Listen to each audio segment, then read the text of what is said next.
go! 달슨의 라이브! 진짜 마지막이네요. 올 시즌 유럽의 프로팀들이 치르는 마지막 대회가 다가오는 새벽에 열리게 됩니다. 토요일에서 일요일 넘어가는 새벽 4시인데요. 유럽 챔피언스 리그 마지막 결승전입니다. 포르투갈에서 열리게 되는데, 이번에 유럽 챔피언스 리그 결승전은 잉글랜드 프리미어 리그 팀들끼리 만나게 되죠. 맨시티와 첼시가 이제 경기를 갖게 됩니다. 2019년에도 리버풀하고 토트넘이 만난 적이 있는데 2년 만에 다시 한번 이제 프리미어리그 팀들끼리 챔스 결승전을 좀 치르게 되는 거고요. 이번에는 어느 팀이 이겨도 역사가 좀 새로 만들어지는 것 같아요. 맨시티가 이겨도 첼시가 이겨도. 일단 두 팀은 올 시즌 프리미어리그에서 잘했죠. 맨시티는 우승을 했고, 첼시도 4위로 끝났기 때문에 다음 시즌 챔피언스리그 가는 건 문제가 없습니다. 이번에 이제 우승에만 좀 집중을 할 수 있는 그런 이제 상황이라 좀 볼 수 있겠고, 이게 그 챔피언스 리그는 사실 뭐 명예나 여러 가지도 있겠지만 실질적인 수입에도 상당히 도움이 되잖아요. 특히 코로나 때문에 굉장히 팀 재정들이 다들 어려운 그런 상황인데, 지금 두 팀은 이미 그동안 누적 상금만 하더라도 올 시즌 챔피언스 리그에서 한 800억 이상 정도 좀 다 벌어놨거든요. 이번에 우승하게 되면 1000억 원이 훌쩍 넘어가는 또 우승 상금을 챙길 수 있기 때문에 그런 수익적인 측면에서도 결코 놓칠 수 없다, 좀 이렇게 볼 수가 있습니다. 자, 중요한 경기, 또 역사가 만들어질 수도 있는 그런 승부, 이렇게 좀 볼 수 있겠는데, 가장 궁금한 건 어떤 선수들이 이번에 뛸 수 있는지 한번 발표된 명단들 쭉 보여드릴게요. 맨시티부터 한번 좀 전체 명단을 한번 제가 띄워드리겠습니다. 24명이 이번에 결승전에 나갈 선수들, 그때 맨시티 포르투갈로 이동을 했는데, 지금 보면 골키퍼에 에데르송, 수비에 후뱅 디아스, 존 스톤스, 칸셀로, 워커, 맨디 등등 주요 선수들만 좀 얘기를 할게요. 미드필더는 케빈 데브라이너, 귄도완, 로드리, 베실바, 페르난지뉴 같은 선수들도 있고요. 공격 중에는 아구에로, 스털링, 제조스, 필포든, 마레즈, 이렇게 해서 24명이 있습니다. 특별히 부상자는 없어요. 거의 풀 스쿼드라고 볼 수 있습니다. 맨시티는. 첼시 볼까? 첼시는 이제 25명의 명단이 이번 결승전 앞두고 좀 발표가 됐는데, 쭉 한번 전체적으로 좀 보시면 골키퍼는 이제 맨디, 또 케파 이렇게 있는데, 맨디가 조금 몸이 좋지 않다고 합니다. 이게 조금 첼시의 걱정이 좀 될 것 같고, 수비는 티아고 실바, 경험 많죠. 그다음에 주마, 리디거, 벤치렐, 아스필리쿠에타, 이런 선수들이 지금 포함되어 있고요. 미드필더에는 이 캉테가 정말 특히나 후반기에 너무 좋았는데, 캉테도 약간 좀 부상 여파가 있다고 합니다. 물론 명단에 포함됐어요. 캉테 있고, 그다음에 마운트, 카이 하베르츠, 조르지뉴, 코바치치, 지에으, 이런 등등등등 있습니다. 공격 중에는 우리 세모발, 베르너, 지루, 에이브람, 이런 선수들이 포함되어 있습니다. 그래서 지금 보면 맨시티 24명, 첼시 25명 있는데, 특별히 어떤 부상이어가지고 아예 이 경기를 못 나온다, 이런 선수가 있진 않아요. 첼시가 골키퍼 맨디와 미드필더 캉테의 부상 여파는 있지만 아주 결정적인 현재 부상은 있지 않다, 이렇게 말씀드릴 수 있습니다. 그러면 이 이야기는 서로가 풀 전력으로 그냥 확 부닥칠 수 있는 굉장히 재미난 경기가 될 수 있다, 이렇게 말씀드릴 수 있습니다. 자, 제가 이제 초반에 이거는 어느 팀이 우승을 해도 역사가 될 거다, 이런 말씀을 좀 드렸는데, 맨시티는 유럽 챔피언스 리그에서 우승한 역사가 없습니다. 이전까지 2016년에 4강에 올라갔던 게 가장 좋은 성적이었어요. 그래서 이번 시즌 지금 결승전에 올라간 이 자체가 새로운 기록을 계속 만들어 나가는 것인데, 우승한다면 당연하게도 사상 최초의 일이 돼서 그 자체가 역사가 좀 되겠죠. 맨시티가 또 우승하게 되면은 이번 시즌 3관왕 달성하게 되는 거죠. 프리미어리그 우승했고, 리그컵 우승을 했고, 그 다음에 이번에 우승하게 되면 챔피언스까지 해서 3관왕을 할 수 있는 겁니다. 과르디올라 감독이 이제 팀을 이끌고 있는데, 바르셀로나 시절 때 우승을 하고 나서 그동안은 챔스는 좀 오랫동안 우승 못했어요. 바르셀로나에서 이제 2번 우승을 했는데, 마지막으로 우승한 게 2011년입니다.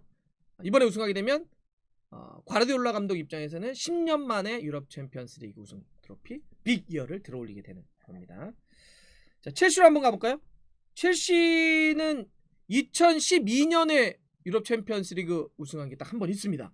이때가 디마테오 감독, 드록바, 램파드 전설의 라인이었는데, 이 우승이 또 전설인 건 세레머니 때문에 그러는 거 아닙니까? 보싱아가 그냥 막 이렇게 해가지고 보싱아의 그 전설로 남아있는 그 우승이고 또 세레머니 하는데, 요때 이후로 이제 9년 만에 우승을 좀 도전하게 되는 거고요. 그러면 첼시는 통산 2번째 우승 도전이게 되는 거죠.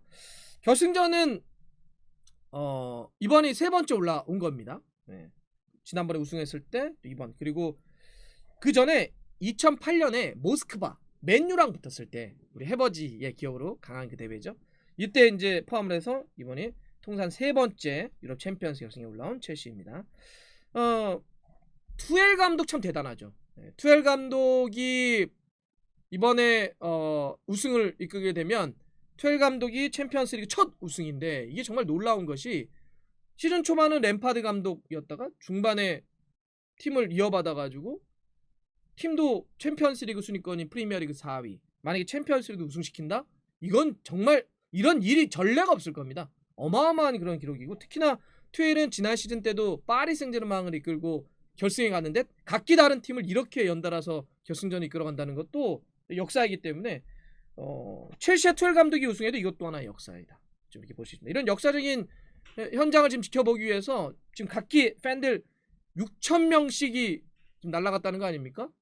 포르투갈의 포르투로 좀 가 있고, 총 관중은 한 16,000명 정도 된다 그러고, 사실 이거는 뭐 관중들도 관중이지만 코로나 시국이기 때문에 TV나 이런 매체를 통해서 굉장히 많이 이 경기 시청할 텐데, 진짜 누가 우승을 할지 또 프리미어리그 팀들끼리 붙고 그러니까 너무 잘 알잖아요. 그리고 또 두 감독이 워낙 개성도 강하고 그래가지고 이래저래 굉장히 관심이 좀 클 수밖에 없습니다. 아무래도 가장 큰 또 이 관심은 그래서 누가 어떤 전술로 싸울 건데, 이런 게 또 관심이잖아요. 맨시티부터 일단 제가 생각하는 선발 라인업을 말씀드리고 거기서 몇 가지 포인트를 한번 좀 정리하는 식으로 한번 가볼게요. 맨시티는 일단 4-3-3 뭐 그대로 가겠죠.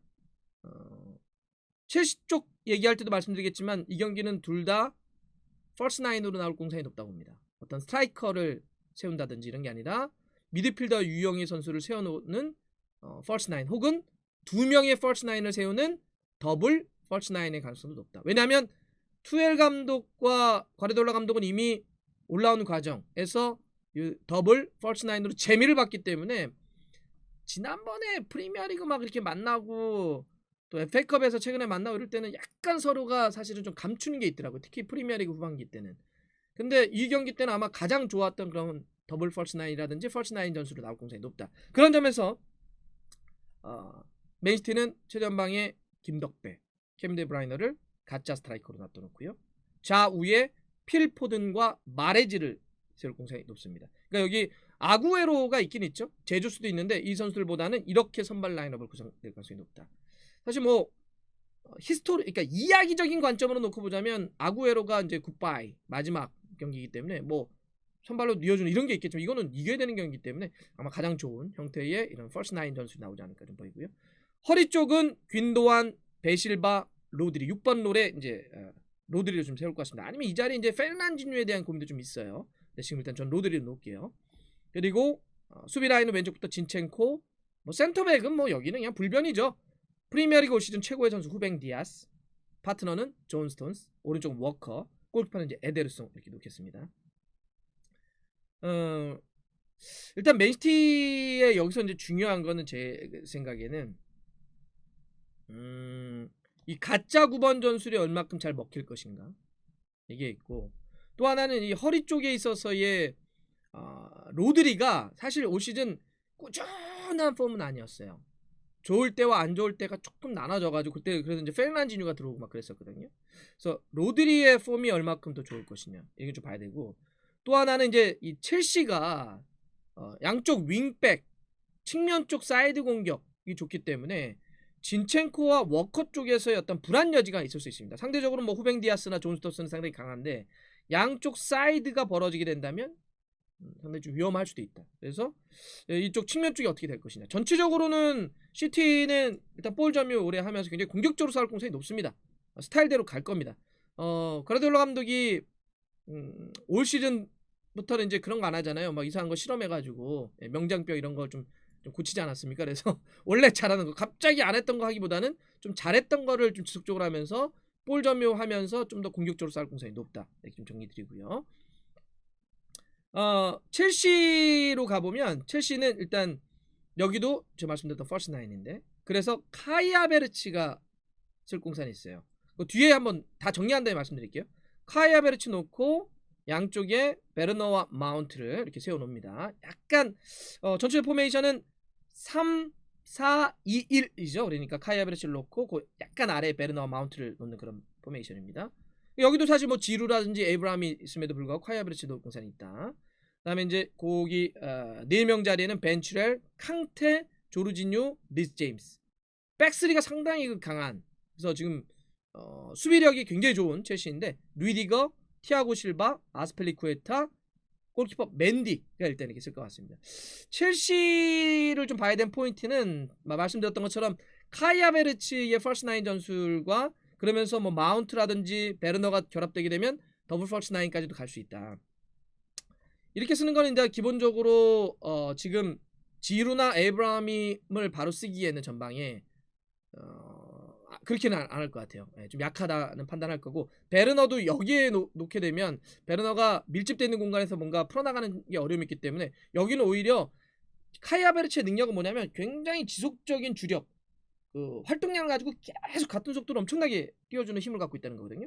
그래서 여기서는 이 결승전을 굉장히 많이 뛰어야 될 거예요, 첼시 입장에서. 그래서 카이 하베르츠를 놓는, 그러면서 마운트와 베르너는 정말 순간적으로 계속 어쨌든 뭐 베르너가 세모발로 약간 결정력에 아쉬움이 있다고 하더라도 어쨌든 계속 뛰어줄 수 있는 유형의 선수들이기 때문에 전체적으로는 살짝 이 첼시가 많이 뛰고 수비하면서 빵빵빵 카운터 칠 때 가야 되기 때문에 마운트와 베르너를 이런 식으로 놓을 공산이 있다 좀 보여지고요. 여기도 보면 뭐 제흐 선수가 나올 공산도 있지만 제가 봐서는 약간 엉덩이를 뺐다가 빵 친다면 그래도 마운트와 베르너, 전 그렇게 선택을 한 거고요. 고민은 이제 허리 쪽에 만약에 캉테가 핏이 올라오지 않으면, 풀핏이 안 되면 어떻게 할 거냐라고 하는 거죠. 그럴 때 이제 코바치치 카드가 있긴 있는데 이게 가장 큰 고민일 것 같습니다. 물론 캉테가 있을 때 코바치치냐 조르지냐 이 고민도 해야 되겠지만 캉테가 좋지 않을 경우가 가장 큰 문제가 될 것 같아요. 그랬을 경우는 일단 이거는 조금 심각해질 수 있다, 좀 이렇게 좀 보여지고요. 그다음에 골키퍼 맨디도 지금 조금 좋지 않다고 하니까 그래도 골키퍼는 어느 정도 참고 뛰릴 수 있지 않을까 좀 싶어요. 케파가 있긴 하지만 케파는 좀 불안하잖아요. 그런 여지가 좀 있고요. 지금 이 두 팀이 갖고 있는 공통된 고민은 또 저런 것도 있습니다. 유럽 챔피언스 리그 결승전에 대한 경험이 많이 적어요. 거의 없다시피 합니다. 네. 지금 보면 맨시티는 귄도안이 도르트문트 시절 때 바이에른 뮌헨과의 결승전에 한번 뛴 적이 있죠. 그리고는 이번에 명단에 카슨이 있네요. 카슨이 그 리버풀 뛸 때 2005년에 그때 그 그러니까 그 스쿼드는 있었는데 근데 이 선수가 뛴 게 아니잖아요. 그때는 주전이 아니었기 때문에 이걸 경험이 있다고 해야 될지 모르겠고, 첼시 같은 경우도 티아고 실바가 지난 시즌 파리 소속으로 결승전을 또 뛰었으니까 티아고 실바도 경험이 있다고 하지만 나머지 선수들이 유럽 챔피언스리그 결승전 경험이 좀 적습니다. 사실 전체적으로 이 두 팀은 지금 선수들 중에도 가장 많은 선수가 맨시티는 페르난지뉴가 94번 뛴 게, 왜냐하면 샤흐타르 시절 때 샤흐타르는 거의 단골이기 때문에 챔스에 페르난지뉴가 가장 많은데 나머지 선수들은 별로 없어요. 그렇게 많지 않습니다. 이렇게 우리가 결승전에 올라온 팀들에 비해서는. 오히려 과르디올라 감독이 134회로 감독인데 감독으로서 가장 많이 지도, 아무래도 그동안 뭐 바이에른 뮌헨이나 바르셀로나 있었기 때문에. 여기 첼시를 보면 그래도 역시 티아고 실바가 87회로 챔피언스리그 경험이 가장 많은데 투엘은 41번의 챔피언스리그를 지도를 했습니다. 그러니까 전체적으로 조금 이렇게 경험이 좀 적다라고 하는 건 양 팀에게 좀 고민이 좀 될 수는 있다, 좀 이렇게 말씀드리고요. 맞대결 같은 경우는 이번 시즌 사실 되게 팽팽해요. 프리미어리그에서는 한 번씩 승리를 주고 받았습니다. 첫 번째 맞대결 때는 맨시티가 3대1로 이겼죠. 그때 균도안, 필포든, 김덕배가 넣으면서 오도이가 한 골 넣은 첼시를 잡았고, 하지만 후반기의 프리미어리그에서는 또 첼시가 2대1로 지에우하고 알론소가 역전승했죠. 그때 스털링이 먼저 골 넣었는데 2대1로 이겼었고, 하지만 이제 FA컵까지 따지면 첼시가 좀 유리했죠.